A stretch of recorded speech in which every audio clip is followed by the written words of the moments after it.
We know St. Louis is a river city because it has a river and bridges and barges. And oh yeah, it has these, the Tom Sawyer and the Becky Thatcher. Please do watch your step on the outside decks and the outside stairways. They've been taking a lot of people on excursions up and down the Mississippi River since 1964. You are allowed out on that open bow area during our cruise.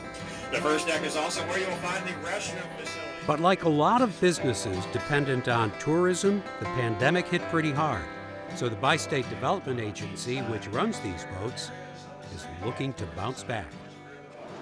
Last couple years have been a little challenging with the COVID restrictions. We had a period of time where we actually had to shut the riverboat operations down, and then moving forward we had to live within the restrictions. But at this point we are open for business. If everybody's ready for the horns, here we go. Yeah, are there good signs about tourism this year for you? Yeah, they've been fantastic. We are seeing a lot of our cruises being sold out. There are, of course, the daily hour-long sightseeing trips, but there are also dinner cruises, music cruises, a drag show cruise. This bridge, the Eads Bridge, is named after the man whose spear... But on these daily excursions, the history of this river city is always part of the trip, usually given by the captain. But this year, they've started something new. So we're sailing on one of the world's most historic and storied rivers.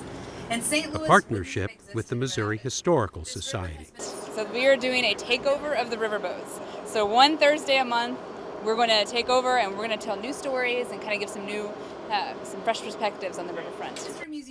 Amanda Clark usually gives historical walking tours in the city, but jumped on board this opportunity. My favorite thing in getting ready for this was learning more about Bloody Island, where they used to fight the duels.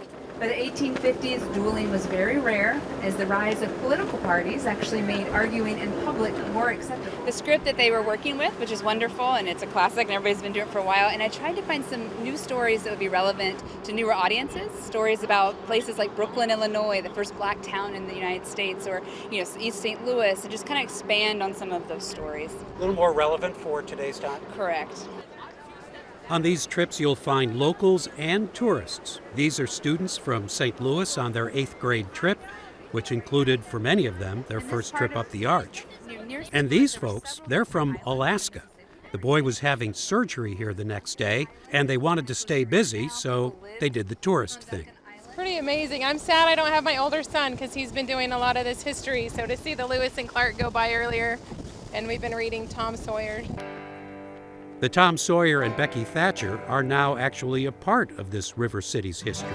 They've been here since the 1960s, replicas of a golden age that made St. Louis the gateway to the West.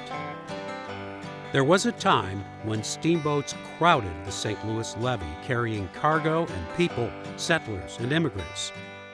By the 1930s, when these home movies were taken, there was still plenty of barge traffic, but only a few surviving paddle wheelers. This one, the Golden Eagle, could be booked for excursions long and short. And many St. Louisans today remember a riverfront crowded with attractions. The Admiral, the Goldenrod Showboat, the ill-fated replica of the Santa Maria, the Robert E. Lee, the USS inaugural minesweeper, and the floating McDonald's. But in 1993, much of what was left was swept away in the Great Flood.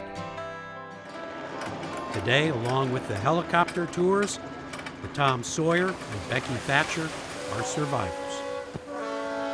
The thing about a trip like this is, as well as you know St. Louis, this is a whole new way to look at it. Admittedly, the scenery is less than dramatic. There is the old power plant, which is pretty impressive, along with the bridges, but no forts or mansions or steep bluffs. And the history they talk about is mostly gone. The French fur trading post of St. Louis was founded in 1764.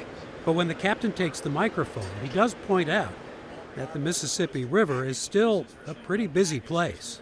But there is a lot of cargo moving. It almost always moves in barges. And of course, barges need to be loaded and unloading, and we have a lot of that going on around us right now. So many people think the industrial areas are abandoned and nothing's happening there, and there's so much happening in the industrial areas. I love getting to tell people that.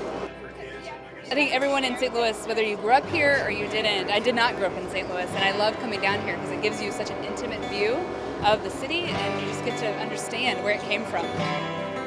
For Living St. Louis, I'm Jim Kircher.